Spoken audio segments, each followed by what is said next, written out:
Pakistan is different, India is different అంటాడు. అది మాత్రం 100% కరెక్ట్ అని చెప్పింది.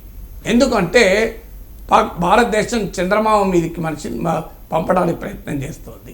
చందమామ మీద జాతీయ పతాకాన్ని భారతదేశం ఎగిరేస్తే పాకిస్తాన్ తీవ్రవాద స్థావరాల మీద ఎగిరేస్తాను. డిఫరెంట్గా రెండు.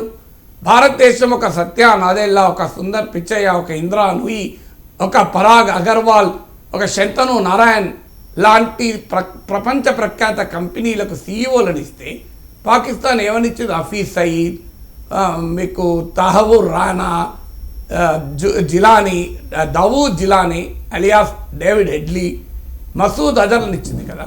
మీరు అవును, హఫీజ్ సయీద్ను పాకిస్తాన్ ఇస్తే సత్య నాదెల్లను ప్రపంచానికి ఇండియా ఇచ్చింది. మైక్రోసాఫ్ట్ అధినేత, మీ ఓడోడు హిజ్బుల్ ముజాహిదీన్ అధినేత. పాకిస్తాన్ ఒక మసూద్ అజర్ని ఇచ్చింది, లష్కరీ తోయిబా అధినేత. మేము ఎవరిని ఇచ్చాం? మేము సుందర్ పిచ్చయ్యని ఇచ్చాం.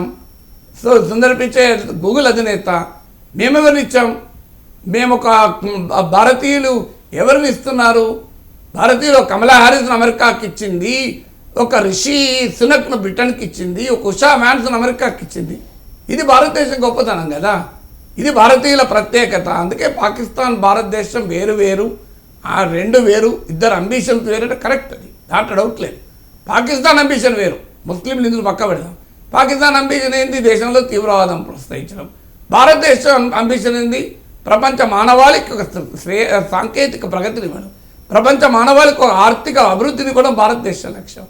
సో అందువల్ల పాకిస్తాన్ భారతదేశం వేరువేరు అని అసీముని అనడం కరెక్ట్. అయ్యా, మీ దేశ ప్రధాని ఏమన్నాడు? సభా షరీఫ్, మేము అప్పులు కావాలని మిత్ర దేశాలకు వెళితే బిచ్చపు పాత్ర పట్టుకొని బిచ్చగాళ్ళు వచ్చినట్టుగా మమ్మల్ని చూస్తున్నారన్నాడు. మొదలు దాని సంగతి చూడండి, కాశ్మీర్ సంగతి ఎందుకు? మిమ్మల్ని బిచ్చగాలుగా చూస్తున్నాడు మీ దేశ ప్రధాని అంటున్నాడు. బిచ్చగాలుగా మిమ్మల్ని చూస్తున్నారు అంటున్నాడు కదా. సో మొదలు ఆ సంగతి చూడండి. బిచ్చమెత్తుకునే పరిస్థితికి ఎందుకు వచ్చింది పాకిస్తాన్ ఇవాళ? పాకిస్తాన్ ఎందుకు ఇవాళ రావణ కష్టమైంది? పాకిస్తాన్ ఇవాళ ఎందుకు కుక్కలు తిప్పిన విస్తరిగా మారింది?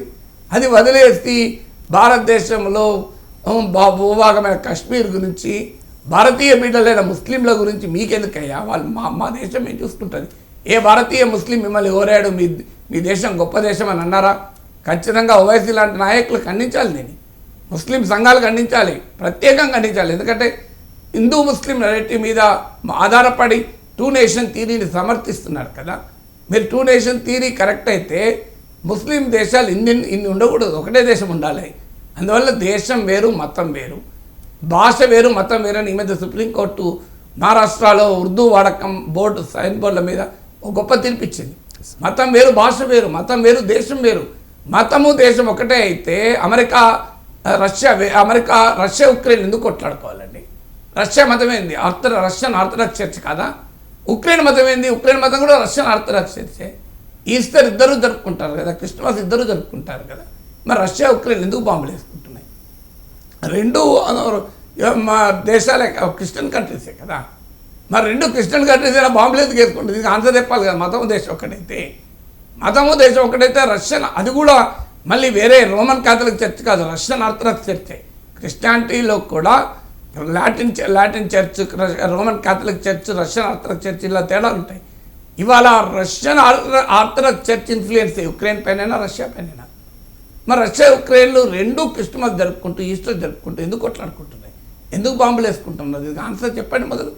అందువల్ల మతము దేశము ఒకటి కాదు. మతం వేరు, దేశం వేరు, భాష వేరు, మతం వేరు. ఇది పాకిస్తాన్ ఆర్మీ చీఫ్కి అర్థం కాదు. ఎందుకు అర్థం కాదంటే వారు నిరంతరం భారత వ్యతిరేకత పైన బతుకుతారు.